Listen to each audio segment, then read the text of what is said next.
Can you believe that this ice cream is homemade and took less than an hour to make? All you need is 5 simple ingredients and an ice cream maker. The ingredients that I used are on the screen, so we have sugar, vanilla extract, heavy whipping cream, salt, and whole milk.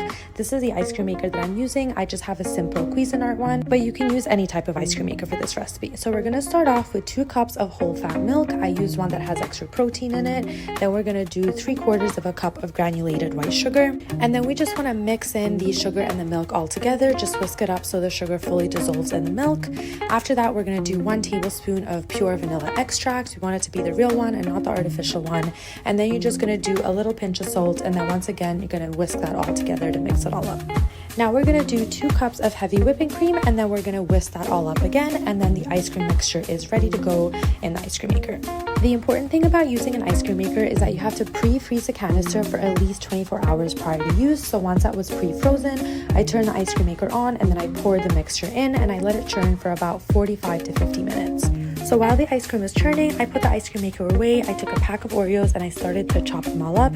I chopped them up in bigger chunks because that's what I like in my ice cream, but you can crush them up into smaller pieces if you want. So once that was all chopped up, I put them aside and I went back to my ice cream.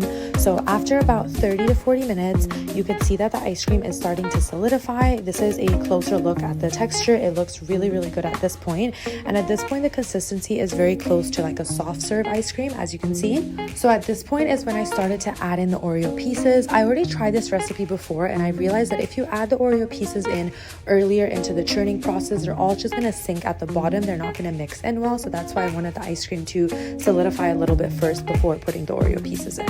So at this point, I'm just using a spoon to kind of mash everything together and make sure that all the Oreo pieces mix up in there really well. And you can see that the consistency is looking really, really good, and it's looking just like a soft serve ice cream at this point. This is exactly the consistency and thickness that you want before you put the ice cream in the freezer to freeze even more and harden up a little bit.